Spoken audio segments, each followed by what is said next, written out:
When the man everyone believed was dead walked through the church doors on my wedding day, I felt as if the whole world had stopped turning. There, in that moment, in front of everyone I loved, my greatest sin was exposed like an open wound. Good afternoon to all of you watching. My name is Evelyn, I'm 79 years old, and I'm here today to share with you the most painful story of my life. Before I begin, I'd like to ask you to leave a like on this video, subscribe to the channel, and comment where you're watching from.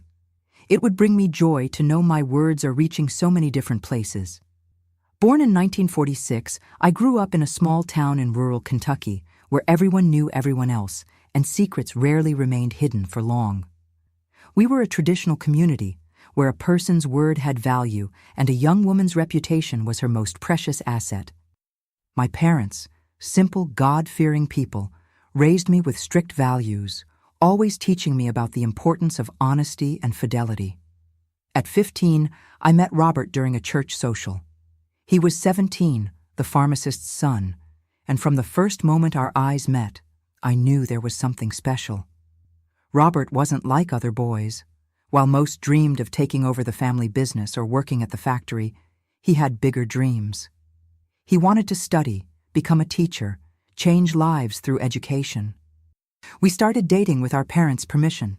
It was a respectful courtship, as the customs of the time demanded. We saw each other on Sundays after service, always accompanied by a family member. We exchanged letters full of promises and dreams. And how we dreamed. We planned our house, the children we would have. We'd even chosen their names. When Robert turned 18, he received news that would change our lives. He had been accepted to study at the state university in the capital. It was a unique opportunity, something practically unimaginable for a young man from our town in those days. I remember the mix of pride and fear I felt. Pride in the man I loved, fear of losing him to the big world that awaited. "I'll come back for you, Evelyn," he promised the night before his departure, holding my hands in his. "I'll graduate, get a good job, and return so we can marry. Will you wait for me?" How could I not wait? Robert was everything to me. The first love, the first stolen kiss behind the church, the first and only man I imagined by my side for the rest of my life. I swore I'd wait, no matter how long it took. We exchanged promise rings, and he left, taking a handkerchief embroidered with my initials, something he could feel and touch when the longing grew too strong. The years that followed were filled with waiting and anxiety. The letters arrived weekly, each one read and reread until the folds in the paper threatened to tear. Robert told me about his classes, the professors, his new friends, the challenges of living in the big city. I replied telling him about life in our small town, the local gossip, my sewing lessons, how everything seemed slower and grayer without his presence. In 1967, after 5 long years, Robert finally completed his studies. He returned to our town with a diploma in hand and a guaranteed job as a teacher at the only local high school. Our wedding was set for 6 months later, enough time for him to establish himself professionally and for us to organize the ceremony. I was 21, radiant with happiness. After so much waiting, I would finally realize my dream of becoming the wife of the man I'd loved since adolescence. My friends envied me. Robert was an excellent catch, now more than ever. Educated, cultured, respected, and completely in love with me. The preparations for the wedding began immediately. My mother and I sewed my wedding dress together, using a special fabric Robert had brought from the capital. The house where we would live after marriage was painted and gradually furnished. We spent hours planning every detail, from the wall colors to where we would place the china cabinet that had belonged to my grandmother. It was during this time when everything seemed perfect and happiness was so close that fate, or perhaps my own weakness, put a stone in our path. 3 months before the wedding, Robert received an invitation he couldn't refuse to participate in an educational conference in New York City where he would have the opportunity to meet important educators and present his ideas. It would mean an absence of 4 weeks, the longest separation we would have since his return from university. "It's the chance I've always dreamed of, Evelyn," he told me, his eyes shining with enthusiasm. "I can bring new methodologies to our school, improve our children's education. You understand, don't you?" Of course I understood, and I supported his decision with all my heart. We said goodbye at the bus station with the promise that he would write every day. And he did write, letters full of news, experiences, and longing. Meanwhile, our small town received a group of engineers and workers. The government had approved the construction of a dam nearby, a project that promised to bring progress and jobs to the region. It was the talk of the town. At the time, I worked part-time at the town hall, helping organize documents. That's where I met him, Daniel Ferguson, the chief engineer responsible for the project. Unlike any man I knew, Daniel came from Chicago, had studied abroad, visited countries I never dreamed of knowing. Tall, always impeccably dressed, with a way of speaking that completely captivated me. Our first contact was strictly professional. He needed certain authorizations, and I was assigned to help him with the local bureaucracy. We talked formally, but I noticed how his eyes lingered on me when he thought I wasn't looking. In the days that followed, Daniel began appearing at the town hall more frequently than necessary. He always had a doubt, an extra document, a consultation to make, and always asked for me to assist him. "You're the only one who understands all this bureaucracy," he would say with a smile that made my heart race, even against my will. One afternoon, at the end of the workday, he invited me for coffee. "Just to thank you for all your help," he explained. I hesitated, thinking of Robert, of my commitment, of the unwritten rules of our community. But it was just coffee in public. What harm could there be? That coffee turned into another the next day, and then into lunch. Daniel spoke of a world I had never experienced, of big cities, plane trips, fine restaurants, and theaters. He listened with genuine interest when I talked about my simple life, as if every detail were fascinating. No one, not even Robert, had ever looked at me that way before, as if I were the only woman in the world. It was like this in small steps that I began to walk the path to the biggest mistake of my life. The line that separates friendship from attraction is thin, and I crossed it without realizing it. Or perhaps I did realize it, but didn't want to admit it to myself. I remember exactly the moment when everything changed. We were walking after lunch when it suddenly started to rain. We ran to take shelter under the awning of a closed shop. We were wet, laughing like children. That's when Daniel touched my face, pushing aside a wet lock of hair, and looked at me in a way that made my entire body tremble. "You're the most enchanting woman I've ever met, Evelyn," he whispered. And before I could react, his lips were on mine. I should have pulled away immediately. I should have slapped his face. I should have run away from there. I should have remembered the wonderful man who was waiting for me, trusting me completely. But I did none of those things. I returned the kiss with a passion I didn't know existed inside me. That kiss opened the door to something I never imagined myself capable of. In the weeks that followed, while Robert wrote me passionate letters from New York, I lived a double life. During the day, I was the devoted fiancé, making preparations for the wedding. In the afternoons and some evenings, I secretly met with Daniel. Our meetings took place in a secluded house that the company had rented for the engineers. I invented excuses for my family, extra sewing classes, visits to friends, helping with church preparations. Each lie easier than the last, each betrayal deeper. What I felt for Daniel wasn't love. Now I can see that clearly.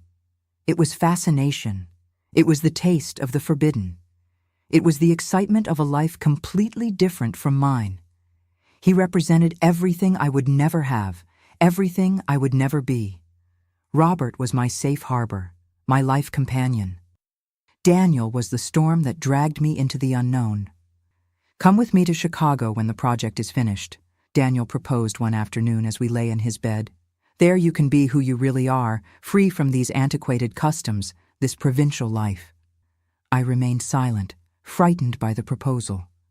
For the first time, I truly faced what I was doing. I was risking not just my marriage, but my entire life, my family, my reputation. "I can't, Daniel," I finally replied. "I'm getting married in a few weeks. Everything is already prepared." "You don't love him," he insisted. "Not like you love me. What you feel for him is comfort, familiarity. What we have is true passion." But he was wrong. I loved Robert. I always had. What I felt for Daniel was temporary madness, a deviation from the path to happiness that I had planned for myself. And it was with this thought that I decided to end that insanity. On the eve of Robert's return, I met with Daniel for the last time. I told him we couldn't see each other anymore, that it had been a mistake from the beginning, that I loved my fiancée and would go through with the wedding. Daniel didn't take it well. For the first time, I saw his possessive, almost violent side. He yelled, broke objects, accused me of having used him, of being a hypocrite like everyone else in that backward town. Finally, when he saw that my decision was unshakable, he uttered words that would haunt me for a long time. "This isn't over, Evelyn," he said, his eyes burning with anger. "You'll regret choosing him over me. Mark my words." I left there trembling, but determined to bury that chapter of my life. Robert would return the next day, and I would be the perfect bride he deserved.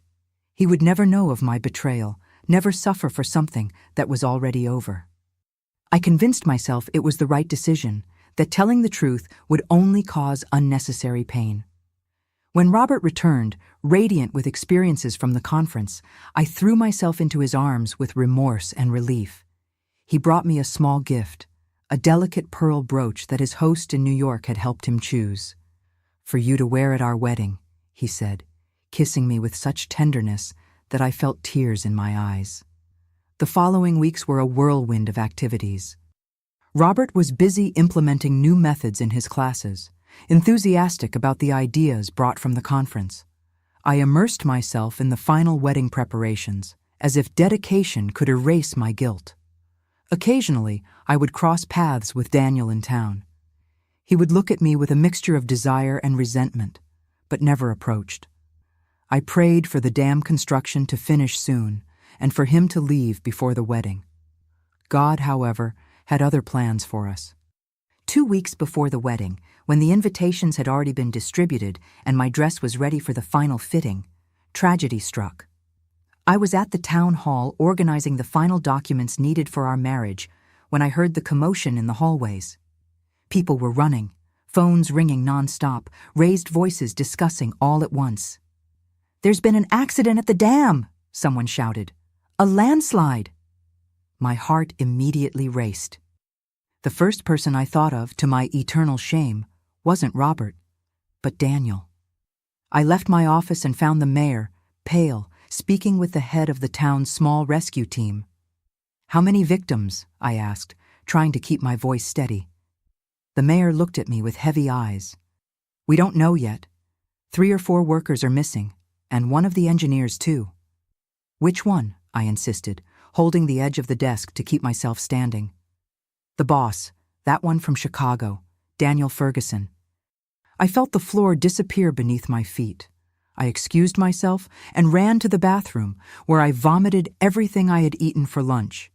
The guilt was consuming me from inside. Had my rejection left him distracted? Had he done something reckless because of me? In the hours that followed, the small town transformed into a rescue operations center. Volunteers headed to the accident site to help search for survivors. Robert was among them, always the first to offer help when someone was in need. If only he knew he was risking his life to save the man who had slept with his fiancée. I spent that night sleepless, kneeling beside my bed, praying as I had never prayed before. I prayed for the victims, for their families, for Daniel. But God forgive me, I also prayed for myself. I prayed that my secret would never be discovered, that I could go on with my life beside Robert without the shadow of betrayal separating us. By morning, the news was grim. 2 bodies had been recovered, workers from the project. 2 more men were still missing, including Daniel. The searches would continue, but hopes diminished with each hour. Robert returned home exhausted, covered in mud, with red eyes from having witnessed too much suffering. I hugged him tightly, smelling the earth and sweat that permeated his clothes. He had spent the entire night at the accident site, helping dig through the debris with his bare hands.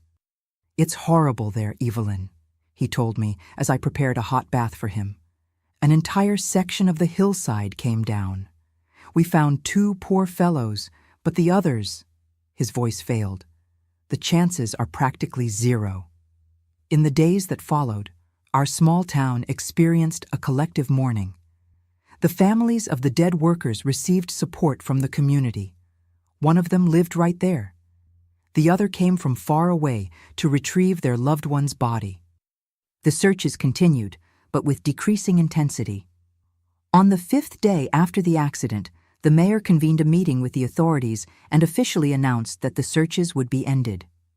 The missing men, a worker from the northern part of the country and engineer Daniel Ferguson, would be declared dead. The area was too unstable to continue operations without putting more lives at risk.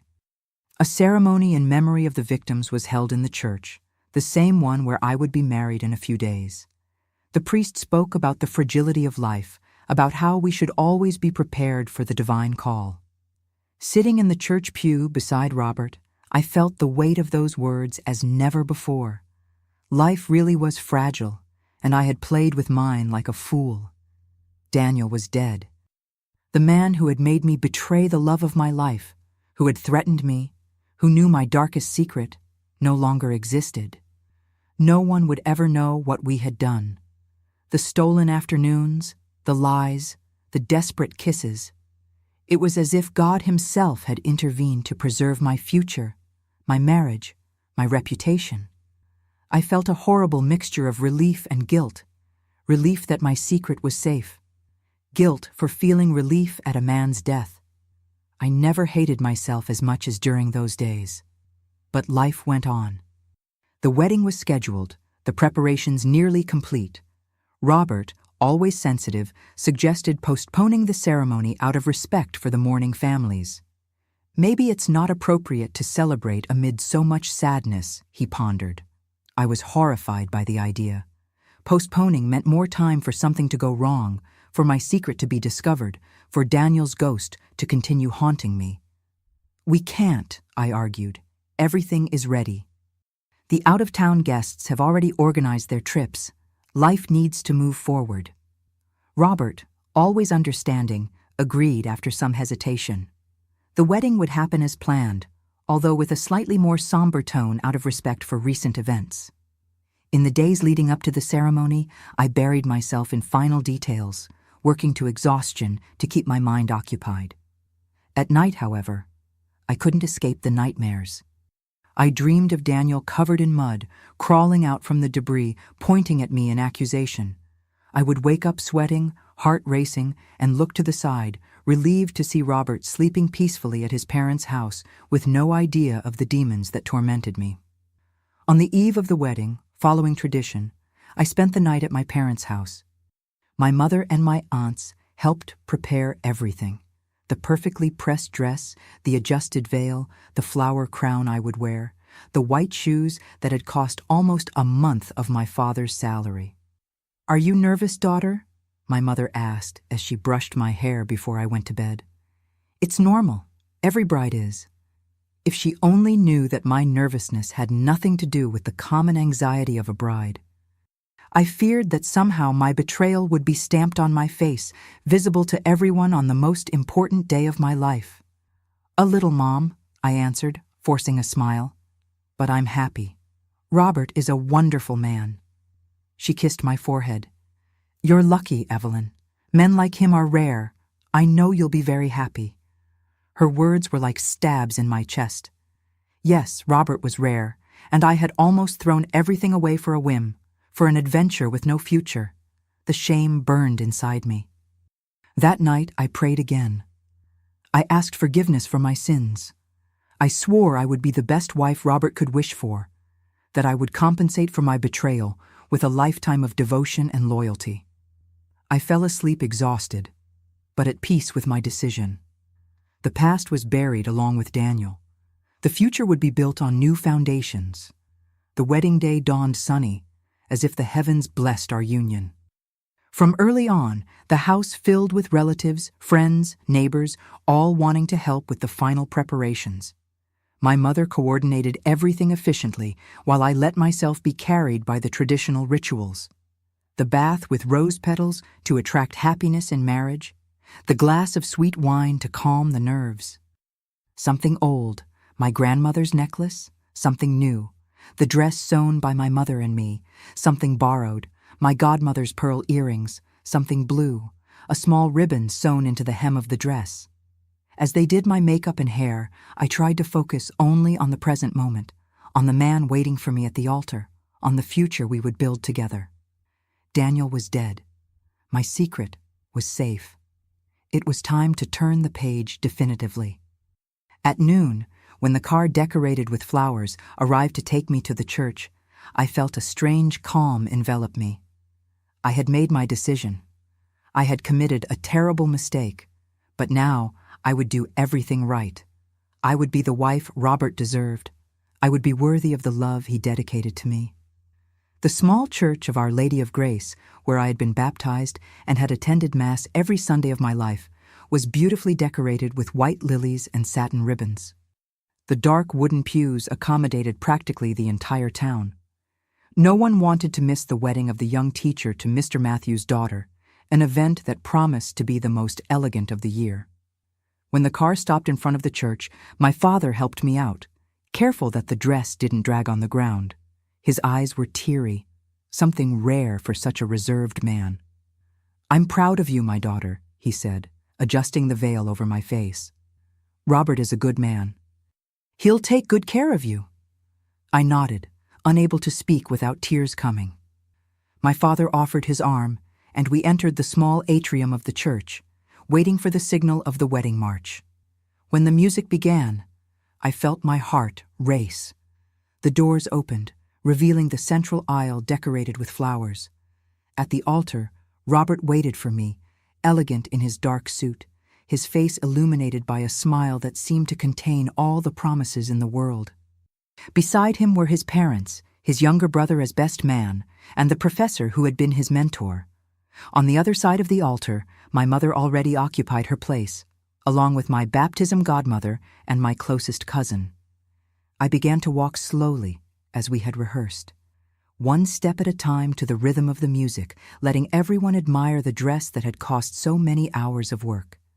The guests smiled, some already wiping tears of emotion. It was then that I noticed something strange. A murmur began in the last pews, people turning, expressions of confusion and surprise.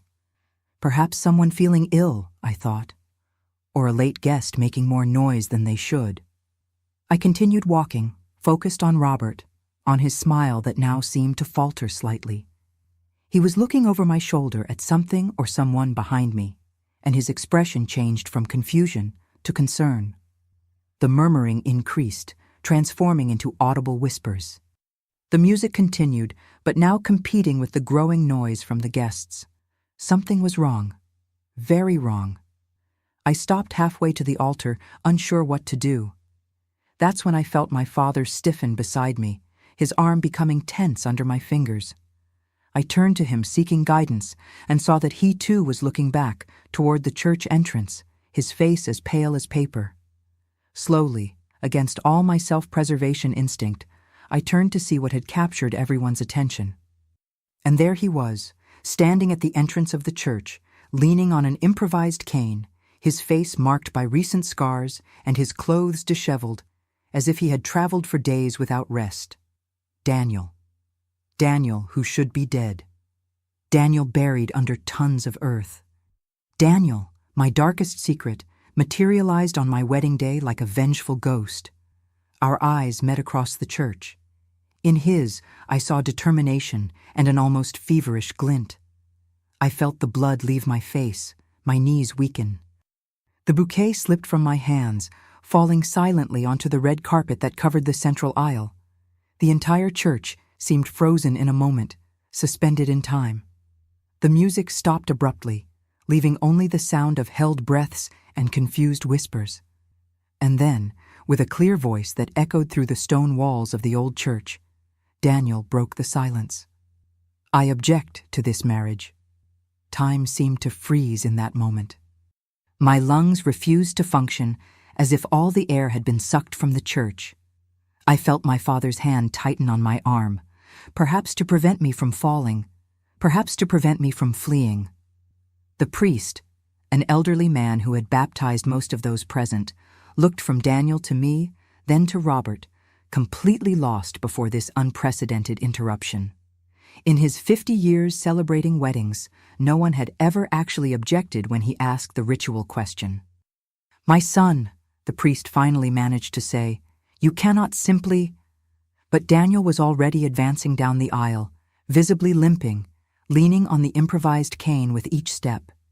His eyes never left mine, as if there was no one else in that church. I wanted to run, wanted to scream, wanted the floor to open and swallow me, but I remained paralyzed, trapped by that accusatory gaze. "Evelyn," he said my name with a mixture of pain and anger that made everyone present hold their breath. "Did you really think I wouldn't come?" Robert descended the altar steps and came toward me, instinctively placing himself between me and Daniel, as if sensing the danger, even without understanding its nature. "What does this mean?" he asked, with a calmness that only made the situation more terrifying. "Who are you?" Daniel smiled, but it wasn't the seductive smile I knew. It was something bitter, almost cruel. "Ask your bride who I am. Ask her where she was during those afternoons while you were in New York." A sepulchral silence took over the church. You could even hear the buzzing of a fly near the stained glass window. All eyes turned to me. My parents, my friends, the entire town, and primarily Robert's confused brown eyes. "Ev," his voice was almost a whisper, begging for an explanation, for a denial, for anything that would restore the normality of that day. I opened my mouth, but no sound came out. What could I say? How could I deny before the living evidence of my sin? How could I lie looking directly into the eyes of the man I loved? Daniel didn't wait for my answer. He reached into the inner pocket of his worn jacket and pulled out a small object that I immediately recognized, the white silk handkerchief with my embroidered initials, the same one I had lost during one of our meetings. "You forgot this in my bed, darling," he said loud enough for everyone to hear, "along with your promise ring that you took off before each meeting." There was a collective gasp of shock. My mother brought her hands to her mouth. My father took a step back, moving away from me as if I had some contagious disease. And Robert, oh, Robert, his face transformed into a mask of pain so pure, so absolute, that I felt my heart shatter. "Is it true?" he asked, his voice breaking. His eyes begged me to deny it, to shout that it was all a lie, a cruel setup by this unknown man. But I couldn't lie anymore. Not there, not like that, not with the weight of so many stares upon me. I closed my eyes, unable to face the contempt I would certainly see in the faces of everyone I loved, and nodded almost imperceptibly. The murmur that ran through the church was like the harbinger of a storm. I heard someone, one of my cousins perhaps, say, "What a shame," in a low voice, but audible in the tense silence. When I opened my eyes again, I saw Robert take a step back, as if he had received a physical blow. The color had completely abandoned his face, leaving him with a cadaverous pallor that contrasted with the red of his eyes. "You," he began, but his voice failed. He swallowed hard and tried again. "You slept with him while I was away?" Daniel laughed, a harsh sound that cut through the air like a knife. "It wasn't just once, teacher. It was weeks. Every afternoon, while you wrote passionate letters from New York, she was in my bed, moaning my name, promising she'd end things with you." "That's not true," I finally managed to scream, partially recovering my voice. "I never promised to leave you, never." But the damage was already done. What difference did it make whether I had promised to leave Robert or not? The betrayal was there, exposed for everyone to see, undeniable and unforgivable. Robert looked at me as if he were seeing a stranger. There was no anger in his eyes, just an infinite sadness that was much worse. Slowly, he removed the ring he had placed minutes before, during the vows that were interrupted. He looked at the small gold circle in his palm for a moment, as if he didn't understand what it was. Then, with a deliberate movement, he let the ring fall to the church floor. The clink of metal against stone echoed in the absolute silence. Without saying a word, he turned and walked to the altar, picked up his folded jacket from the bench, and headed for the side door of the sacristy. "Robert, please!" I cried, running a few steps in his direction, stumbling on the hem of the wedding dress. "Let me explain." He stopped, but didn't turn. His shoulders were hunched, as if carrying an invisible weight. "There's nothing to explain, Evelyn," he said, his voice surprisingly firm. "It's over." And with that, he walked out the door, disappearing into the bright midday sun. For a moment, no one moved. It was as if we were all trapped in a frozen photograph of disaster. Me in the middle of the aisle, the white dress now stained with dust where I had fallen to my knees. Daniel, a few steps behind, leaning on his cane, a bitter smile on his marked face, and all the guests in the pews, with expressions ranging from shock to disgust. It was my father who finally broke the spell. He approached me, not to help me up, but to say in a low voice, trembling with contained emotion, "You are no longer my daughter." Those words, more than anything else that happened that day, were what finally broke me. A sob escaped my throat, followed by another and another, until I was openly crying, still kneeling on the church floor, the wedding dress spread around me like a puddle of spilled milk. My mother began to cry too, supported by my aunt. People started to get up, some leaving hastily, avoiding looking at me, others lingering to absorb every detail of the scandal, feeding the gossip that would run for months. Daniel approached slowly and knelt beside me, with difficulty due to the injury in his leg. "Now you can come with me," he said, low enough that only I could hear. "There's nothing holding you here anymore." I looked at him through the tears, really seeing him for the first time.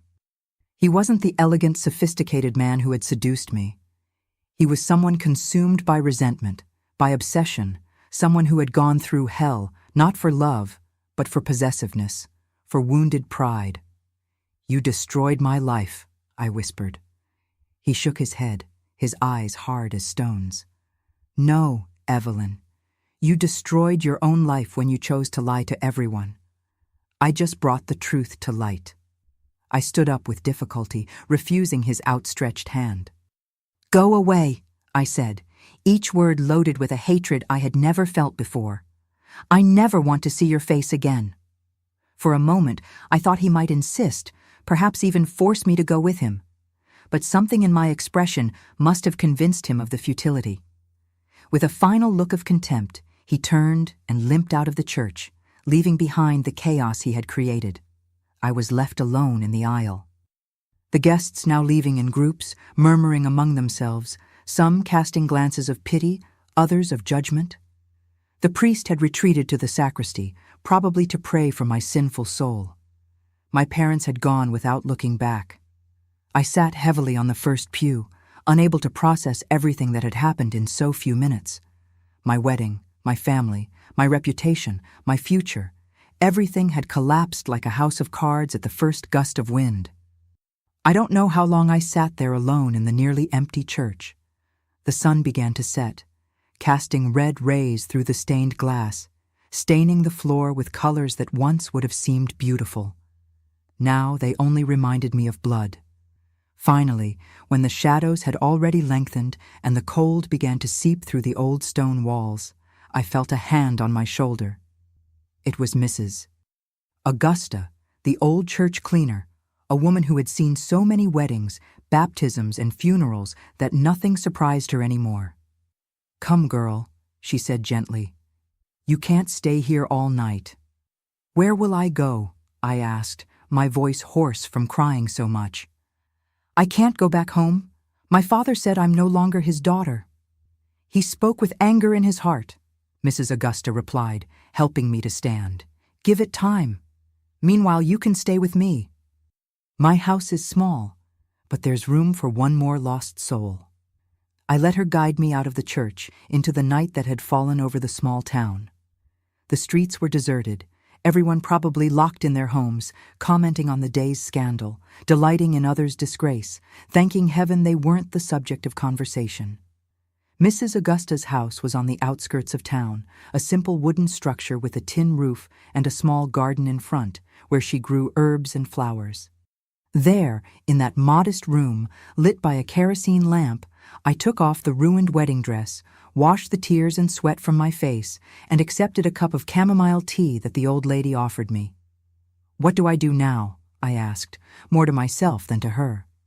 Mrs. Augusta sat in the rocking chair, her wrinkled hands working on an embroidery in the dim light. "You go on, my child, one day at a time. Life doesn't end because of a mistake, no matter how big it is." "No one will forgive me," I murmured. "The whole town hates me now." She nodded without evasion. "Maybe. But the world is big, Evelyn. There are places where no one knows your name or your story, places where you can start over." That night, lying in the narrow bed that Mrs. Augusta had prepared for me, I thought about her words. Start over. Was it possible? After all I had done, all the people I had hurt? The answer came as a whisper in my mind, almost as if it were the voice of my grandmother, who had always been the wisest in the family. Life goes on, dear. Even when we think we don't have the strength to continue, the sun rises the next day, and we rise with it. The next morning, before the sun rose, I wrote a letter to Robert. I didn't ask for forgiveness. I knew I didn't deserve it.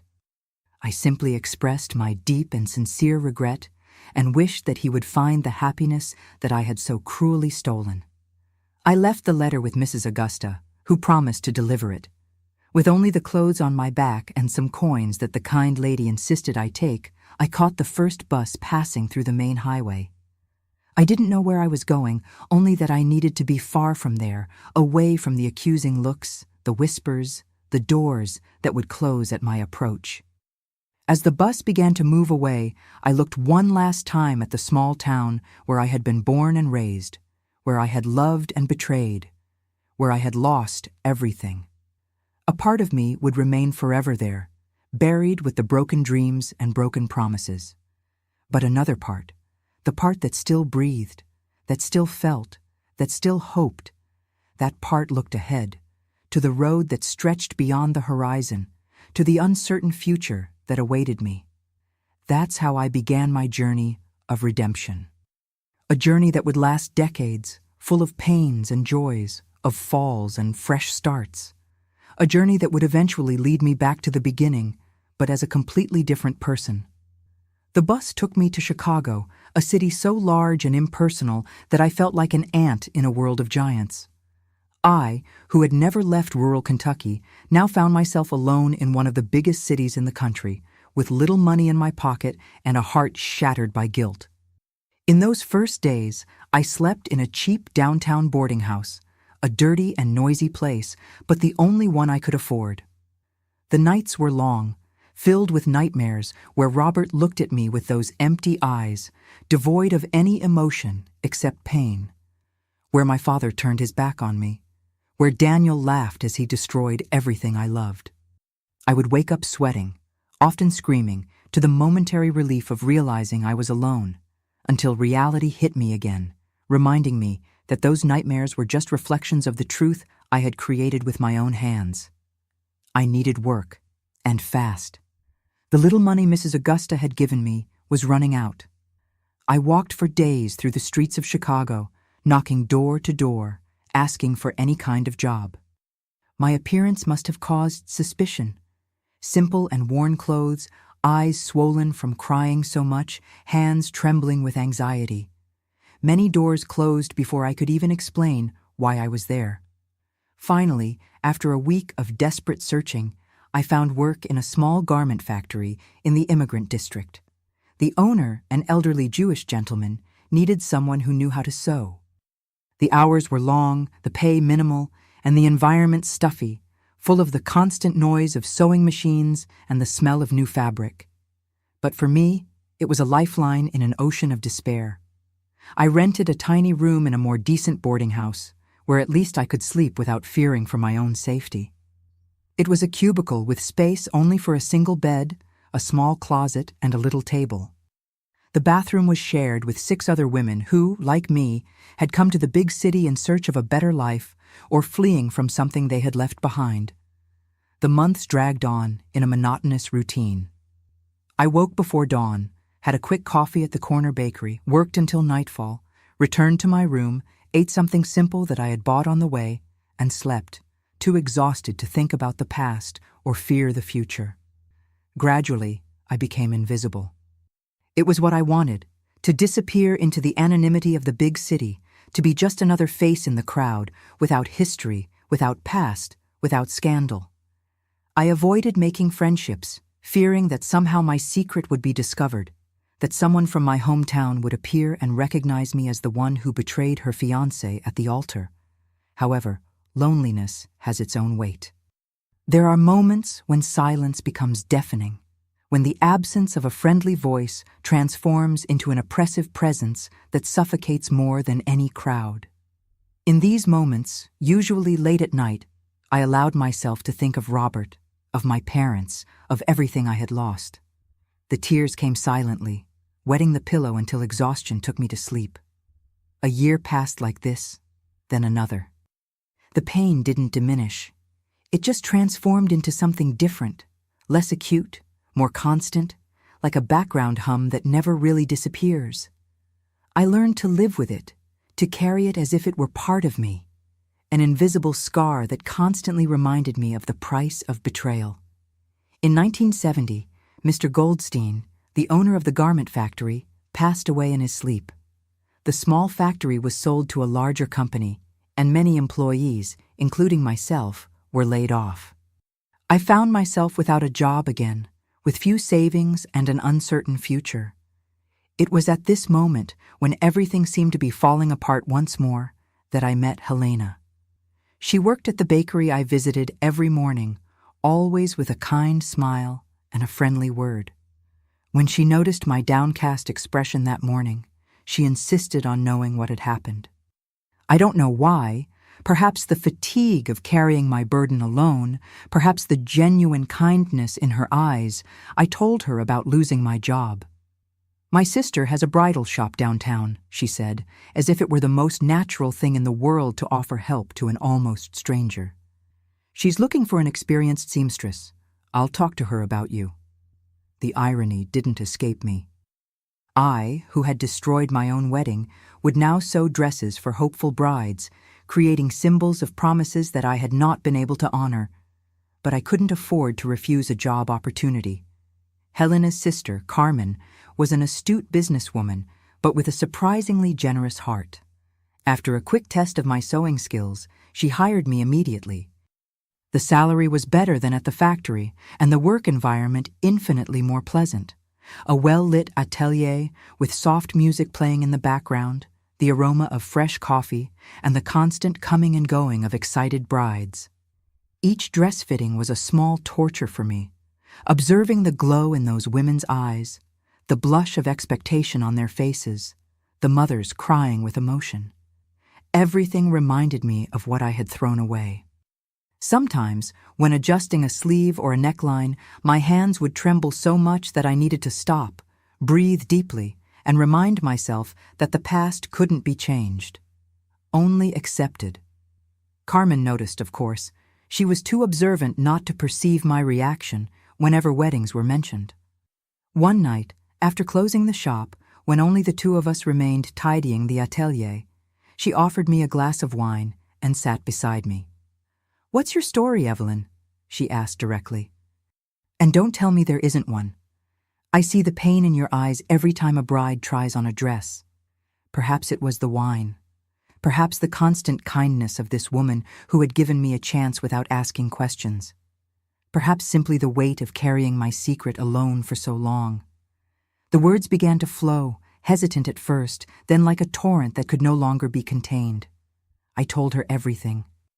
The true love for Robert, the temptation represented by Daniel, the unforgivable betrayal, the ruined wedding, the self-imposed exile. I expected to see judgment in her eyes, perhaps even disgust. Instead, I saw understanding and a compassion that left me speechless. "We all make mistakes, dear," she said softly when I finished, tears freely running down my face. "Some bigger than others, it's true. But what defines our character isn't the mistake itself, but what we do afterwards." "How can I fix something like this?" I asked, my voice choked. "How can I repair the harm I caused?" "Maybe you can't," she answered honestly. "Some things, once broken, never go back to being as they were. But that doesn't mean you should spend the rest of your life punishing yourself. True repentance isn't in eternal suffering, but in change, in the commitment to be a better person." That conversation marked a turning point in my life. For the first time since the disaster of my wedding, I allowed myself to think of a future that wasn't just an extension of the punishment I believed I deserved. I allowed myself the possibility of redemption, not through forgetting the past, but through accepting it as part of the person I had become. Carmen and Helena became more than boss and colleagues. They became the family I had lost. Gradually, with their help, I began to rebuild not just my external life, but also my inner world, so devastated by guilt and regret. In 1972, with financial help from Carmen, I opened my own small alterations and adjustments atelier. I didn't work with wedding dresses, the wound was still too deep, but with everyday clothes, school uniforms, Halloween costumes. My clientele grew quickly, thanks to the quality of my work and Carmen's recommendations. The atelier was on the ground floor of an old brownstone in a quiet neighborhood, with a small apartment upstairs where I lived. It was simple but mine, the first place I could really call home since I left my hometown. On the walls, I hung some watercolors that Helena had painted for me, colorful curtains that Carmen had helped me choose, and a small shelf with the few books I had managed to buy over the years. It was a cozy space, full of natural light and the smell of clean fabric. I still dreamed of Robert, of my parents, of the life I could have had. But now the dreams came less frequently, and when I woke up, the weight on my chest was a little less crushing. I was beginning to learn the difficult art of living with regret without being consumed by it. In 1974, something unexpected happened. A customer entered my atelier with a request for alterations to a suit. "It's for my husband," she explained. "He recently lost weight, and nothing fits him anymore." When I raised my eyes from the fabric I was marking, I almost dropped the scissors. It was Mrs. Augusta, the church cleaner who had taken me in on that fateful night, now 7 years older, but with the same kind and wise eyes. "Evelyn?" she asked, her voice trembling with emotion. "My blessed Virgin, is it really you?" I ran to hug her, tears flowing freely. Between sobs and laughter, she explained that she had married a widower from Chicago 2 years earlier and moved to the big city. "I never imagined finding you here," she said, holding my hands in hers. "I thought about you so much all these years, prayed so much for you to be well." Over cups of strong coffee and homemade cookies, Mrs. Augusta told me news from my hometown. My father had died the previous year from a sudden heart attack. My mother continued to live, now with my younger sister, who had married and had 2 small children.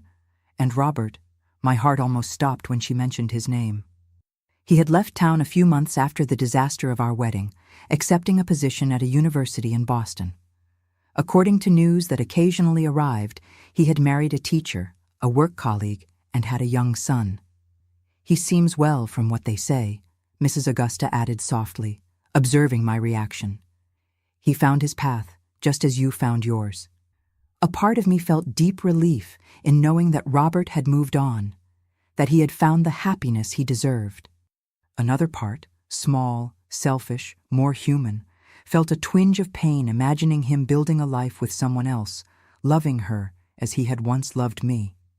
"And my parents?" I asked hesitantly. "Did they speak of me before?" "Your father never mentioned your name in public," Mrs. Augusta answered honestly. But your mother once confessed to me that he kept the letter you left, and sometimes, late at night, she found him reading it with tears in his eyes.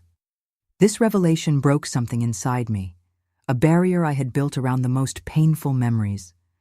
I cried as I hadn't cried in years, for the father I had lost without a chance for reconciliation, for the mother who suffered in silence, for the lost time that I would never recover. Mrs. Augusta stayed with me until I calmed down, offering the same silent and strong comfort she had given me that night in the church. Before leaving, she left the address of her new house and made me promise to visit her. "Your mother would like to know that you're well," she said at the door. "If you allow, I can write to her." I agreed, with my heart racing with fear and hope. It was the first step in reconnecting with the past I had abandoned, not to relive it or to seek absolution, but to accept that it was part of who I was. That night, alone in my small apartment, I looked out the window at the lights of Chicago, the city that had taken me in when I had nothing but shame and regret. I thought of Robert, silently wishing him all the happiness in the world. I thought of my mother, imagining what it would be like to see her again if I would ever have that chance. I thought of myself, of the foolish and selfish young woman I had been, and of the woman I was becoming, imperfect, marked by the scars of the past, but finally learning to live at peace with my mistakes. "Life goes on," I murmured to myself, repeating the words that had given me strength to take the first step away from the ruins of my past. Life always goes on. 3 months after the reunion with Mrs. Augusta, I received a letter that would again change the course of my life. The simple envelope had handwriting I immediately recognized, the inclined and careful script of my mother, who had taught me to write, holding my hand over the paper when I was just a child. My hands trembled so much I could barely open the envelope. I sat in the small armchair by the window of my apartment, took several deep breaths, and finally mustered the courage to read. "My daughter," the letter began. And just those 2 words were enough to bring tears. After so many years, my mother still called me daughter. This simple acknowledgement meant more than any explicit forgiveness could. The letter was long, written in several sessions, as if she had picked up the pen and set it down many times, searching for the right words. She told of life in the small town after my departure, the pain and shame the family felt, the heavy silence that settled in our house. She spoke of my father's death, how he had descended into a period of depression aggravated by heart problems. "Your father was too proud a man to admit it," she wrote, "but I know he died with a broken heart, not because of what you did, but because of his last words to you. He kept your letter in the drawer of his bedside table, along with your graduation photo. On nights when he couldn't sleep, I would find him looking at both." She also told of my younger sister, Cecilia, now married and mother of 2 boys, my nephews whom I had never met, about how life in town had changed little, the same families, the same gossip, the same slow pace that I had so much wanted to escape when I was younger. At the end of the letter, after telling all the news, my mother finally addressed what must have been weighing on her heart for so many years. "I won't say I understand why you did what you did, Evelyn. Some choices are difficult, even for a mother to understand. But I know you paid a high price for your mistake, perhaps higher than you deserved. 7 years is too long to be away from home. Mrs. Augusta told me you've built a new life, that you have your own business, that you've become an independent and strong woman. I'm proud of that, daughter. I've always been proud of you, even in the most difficult moments." The last lines were blurred, as if tears had fallen on the paper as she wrote. "If you want, if you feel it's time, your home is still your home. Your bed is still in the same place, your books on the same shelf. I'm not getting any younger, Evelyn, and I would like to see your face again before I leave this world. But I'll understand if the pain is still too great for you to return. I just want you to know that, no matter what happened, you will always be my daughter, and my love for you has never diminished." I read and reread that letter dozens of times in the weeks that followed. I showed it to Carmen and Helena, who encouraged me to make the trip to seek the closure I so needed. But the fear was paralyzing. What if upon arriving there, I realized that the wounds were too deep to heal? What if people in town still looked at me with the same contempt, still whispered as I passed by? Worse still, what if I crossed paths with Robert? Mrs. Augusta had said he was in Boston, but what if he returned to visit family? Could I bear to see him with his new wife, his son, the life we should have built together? Almost a year passed before I gathered enough courage. It was in the winter of 1975, after closing the atelier for renovations, that I decided it was time. I wrote to my mother advising her of the date of my arrival. I asked a friend to take care of the apartment and bought a bus ticket for the journey back to the past I so feared. The trip was long and uncomfortable, not just because of the potholed roads and the old bus, but mainly because of the anxiety that grew with each mile. When I finally saw the small cluster of houses and the church tower on the horizon, my stomach tied into such a tight knot that I thought I would faint. The bus stopped in the main square, the same one from which I had departed 7 years earlier, with little more than the clothes on my back and a shattered heart. I got off hesitantly, looking around, expecting to see hostile faces, to hear malicious comments. Instead, I saw only the normal daily life of a small town. Ladies shopping, children playing, men talking in front of the store. Some curious looks turned to me. A stranger arriving by bus always arouses interest in small towns, but there was no immediate recognition in their eyes. Of course, I had changed. At 29, I was no longer the 21-year-old whose ruined wedding photo had been the talk of the year. My face had matured, my body changed, even my way of walking was different, more confident, more determined. Time had transformed me on the outside, just as pain and regret had transformed me inside. I picked up my small suitcase and began walking toward the house of my childhood at the other end of town. Each step was a challenge. Each familiar corner brought memories that I had tried to bury. The bakery where Robert bought sweet bread for our Sunday picnics, the school where he had taught, the bench in the square where we had sat so many times, planning a future that would never happen. When I finally reached the tree-lined street where I grew up, my heart was beating so hard that it echoed in my ears.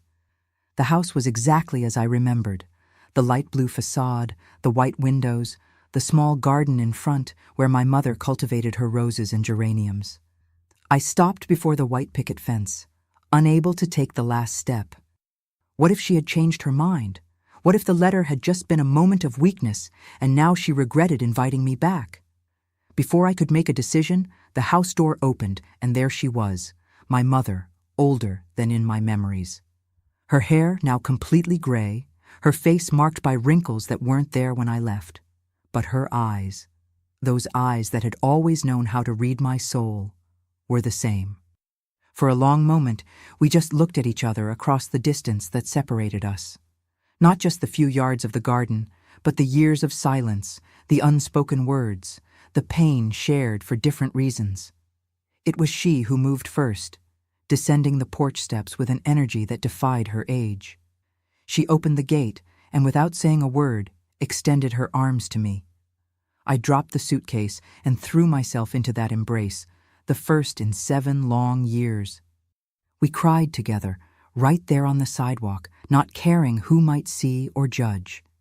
It was a cry of mourning for the lost time, but also of relief for this moment of reunion that had so often seemed impossible. "You came back," she whispered finally, pulling away just enough to look at my face, her hands touching my cheeks as if to confirm I was real. My daughter came home.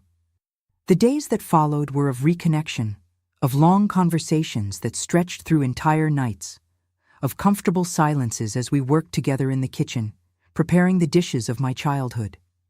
My sister Cecilia came to visit with her husband and 2 boys, my nephews, who looked at me with childish curiosity, with no idea of the turbulent past that had kept their aunt away for so long. Gradually, I began to circulate around town. The first outings were tense. I stiffened every time someone looked at me for too long, expecting recognition, judgment. There were some uncomfortable moments, of course. The pharmacist's wife who crossed the street not to pass me, my father's old friend who turned his face when I passed, the elderly lady who made the sign of the cross as if I were some kind of demon. But to my surprise, most people reacted with distant politeness, or, in some cases, with genuine kindness. Time had softened the edges of the scandal. New gossip, new dramas had taken the place of mine in the collective memory of the small town. In the second week of my visit, I summoned the courage to do what, deep down, I knew I needed to do from the moment I decided to return. I walked to the municipal cemetery, a quiet place in the hills outside town, where generations of local inhabitants rested under simple crosses and marble headstones. My father's grave was modest, well-tended, with fresh flowers that my mother must have regularly changed. His name, dates of birth and death, and a simple inscription: beloved husband, dedicated father, man of unshakable character. I knelt on the damp grass before the headstone, touching the letters carved in the cold stone. This was the closest I would ever get to my father again. I would never hear his deep voice again, never feel the strong embrace that, though rare, always made me feel safe. I would never have the chance to ask forgiveness, to say I loved him despite everything, to try to build a bridge over the abyss that my actions had created between us. Forgive me, Dad, I said softly, tears blurring my vision. Forgive me for not being the daughter you deserved. Forgive me for breaking your heart. I don't know how long I stayed there talking to a headstone, pouring out years of regret and longing. When I finally stood up, feeling my knees numb from prolonged contact with the ground, I realized I was no longer alone. A figure stood a few yards away, partially hidden by the shadow of a cypress tree. For a frightening moment, I thought it was an apparition. My father's ghost, perhaps, or worse, Daniel's, come to torment me again. But then, the figure took a step forward, out of the shadows, and my heart almost stopped. Robert was different. Older, of course, with some gray strands at the temples, deeper lines around the eyes and mouth, but it was still unmistakably him, the man I had loved since adolescence, the man whose life I had ruined in a moment of unforgivable weakness. We stood looking at each other in silence, separated by a few gravestones and by an ocean of pain and regret. My mind raced, searching for something to say, some way to start a conversation for which there was no possible preparation. It was he who spoke first, his voice deeper than I remembered, but still with that gentle cadence that had always calmed me. I heard you were in town, he said simply. My mother told me when I arrived yesterday. I'm visiting my mother, I answered, my voice almost inaudible. I didn't know you would be here. I come every year on this date, he explained, indicating with a gesture a grave a few yards away. Death anniversary of my father. I nodded, not knowing what to say. The silence extended between us, loaded with unspoken words, unanswered questions, a past that couldn't be changed. You look well, he finally said, his eyes studying my face with an expression I couldn't decipher. There was no anger there, as I had so feared, but also not the warmth that once existed. You too, I replied. Mrs. Augusta told me you're living in Boston now, a university professor. He nodded. History of education at BU. And you, what have you been doing? I briefly told him about my atelier in Chicago, about the life I had built for myself in recent years. He listened attentively, as he always did, even when we talked about trivial matters in adolescence. When I finished, there was another silence, longer this time. There was so much to be said, and at the same time, perhaps nothing more needed to be said. The past couldn't be altered, the wounds might heal, but the scars would remain forever. I need to go, he said finally, looking at his watch. My wife and son are waiting for me at my mother's house for lunch. Of course, I replied quickly. It was good to see you, Robert.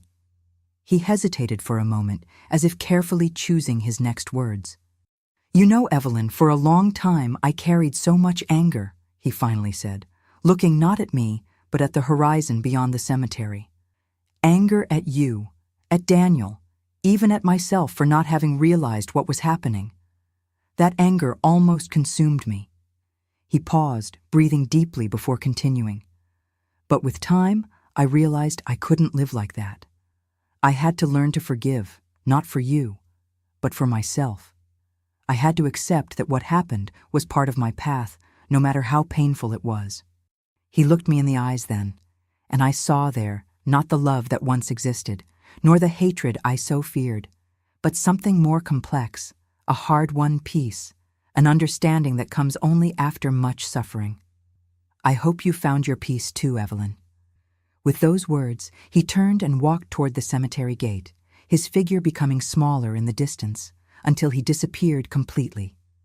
I stayed there for a long time after he left, among the silent graves, thinking about his words. Peace. Had I found it?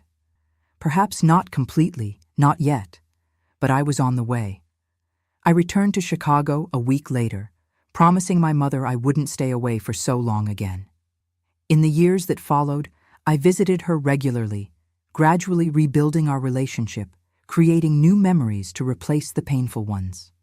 When she passed away in 1982, I was by her side, holding her hand, grateful for the years of reconciliation we had. My atelier prospered, expanding to a larger store. Eventually, I met Peter, a kind and patient widower who loved me despite my past, who never demanded that I pretend to be someone I wasn't. We married in a simple ceremony in 1980, and he brought to my life not just his love, but also his 2 teenage children, whom over time I learned to love as if they were my own. Today, at 79, I look back and see my life as a long path of learning. The terrible mistake I made in my youth doesn't define who I am, but it certainly shaped who I became. I learned in the hardest way about the consequences of our choices, about how a moment of weakness can alter the course of many lives. But I also learned about forgiveness, what we give to others, and more importantly, what we give to ourselves. I learned that it's possible to carry regret without being crushed by it, that it's possible to build a meaningful life even after the gravest mistakes. And if there's a lesson I'd like to leave for you who are watching me today, it's this. Truth always finds its way to the light. The secrets we keep, the lies we tell, eventually come to the surface, often in the most painful way possible. And when that happens, the only thing we can do is face the consequences with courage and humility. I don't know what happened to Daniel after that fateful day in the church. I never heard of him again. For many years I held resentment towards him for exposing my betrayal in such a cruel way. But with time, I realized that, although his methods were merciless, he had only brought to light a truth that I should have revealed on my own. As for Robert, I learned from my sister that he had a brilliant career as an educator, published important books on teaching methods, and created a loving family with his wife. I never saw him again after that meeting in the cemetery, but I carry in my heart the hope that he found the happiness he so deserved. And I found, not the life I had dreamed of in my youth, but one that in many ways was richer and more meaningful than I had ever imagined. In the mistakes and successes, in the falls and fresh starts, in the tears and smiles, I found my own path to redemption. Thank you for listening to my story. If it touches just one person, if it helps someone to think twice before following the path of lies and betrayal, then it will have been worth reliving these painful memories. Life is too precious to be wasted on choices that hurt those we love and, in the end, ourselves. Now, before ending, I'd like to ask everyone to like this video, subscribe to the channel, and comment where you're watching from. Your company on this journey through my memories means a lot to me. And remember, no matter how dark our mistakes may seem, there is always a way back to the light. There is always the possibility of redemption for those who seek it with a truly repentant heart.